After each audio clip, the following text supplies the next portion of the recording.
There is four major thoughts everybody have, but we often don't talk about. One of them is either running away from home, one of them is committing suicide, one of them is wishing we would not wake up, or the other is killing someone. This is all the things we don't address, but let me tell you some stories on how people got through it that I know. Stay tuned.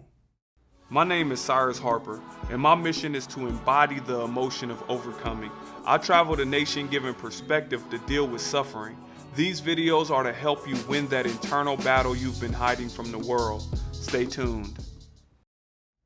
A lot of my friends have dealt with suicidal thoughts or depression or thought about killing somebody or just frankly wishing they wouldn't wake up in the morning. I had one friend in particular that was going through it badly. I mean, a lot of things was happening in his life, feeling like his life was about to collapse any moment.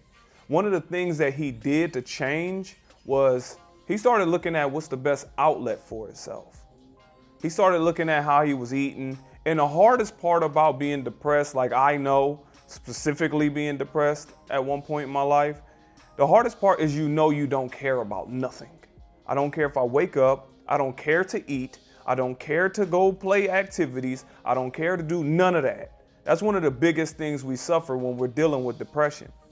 The problem is we have to overcome that feeling of not caring about nothing. And believe you me, it is extremely difficult. I know you watching this video like I don't even care to finish the rest of this video. He's lying. He's talking about some BS. But seriously, you have to force yourself to overcome that emotion of not caring about nothing to move out of this state of depression. And let me tell you how bad my depression was. My depression at one point was so bad that I actually looked forward to the depression spells. Like the emotion of being depressed, I was okay with.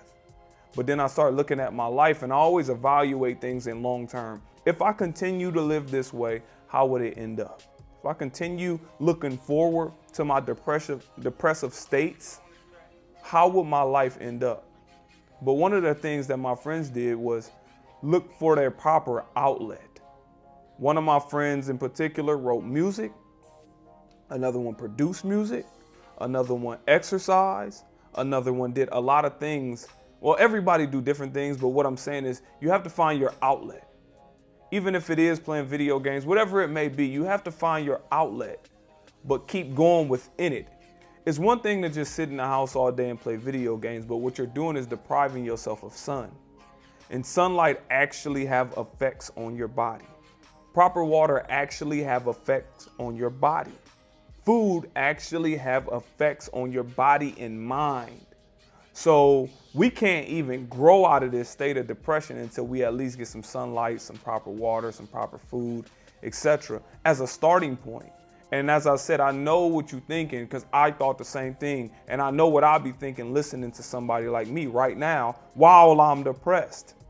I don't care to eat properly.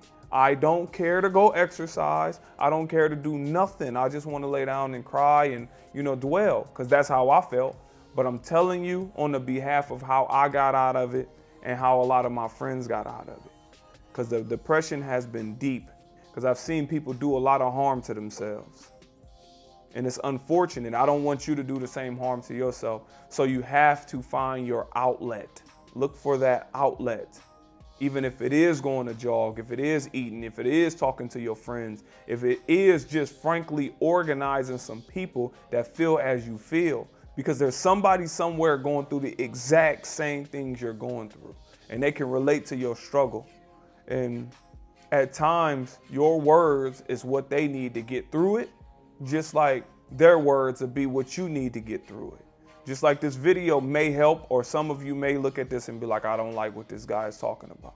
But my efforts truly is to help somebody get out of that state of mind that I was in, because I was in a self-destructive manner. I seen the way my life was going. I had one of the worst attitudes of all time. And some of you can relate. You know when your attitude gets so bad, you don't care about the results of what's going to happen to you. That's how I felt. And I want to help you get through that by frankly just looking for some type of an outlet. Get outside. We have to do something to get out of this depressive state because it weighs on our soul deeply. We don't want to do nothing. And although it may feel like okay at the time, and it sounds funny, but you understand what I'm saying. The people that never experienced depression don't understand what I'm talking about right now. But being depressed feels okay at the time. You have to look at the long term. You cannot remain in this position. I knew I couldn't remain in that position. Therefore, I found my outlet and it helped me get out of it. Then I started eating properly, then I started drinking water, then I started exercising, and I eventually grew out of it. Then I started finding a purpose in life. So I hope you can do the same. As a matter of fact, I know you can do the same. Just today, please start. Just look into something. Even if it is just reaching out to a nonprofit that aligns with something you care about, or somebody that can recognize the things that you're going through. Even if you need to write me a question, I try my best to respond. Thank you for watching this video. Like, subscribe, and if you know anybody that is going through something that can relate to this video, share it with them. Leave a comment, and I look forward to interacting with you guys in the future. Thank you.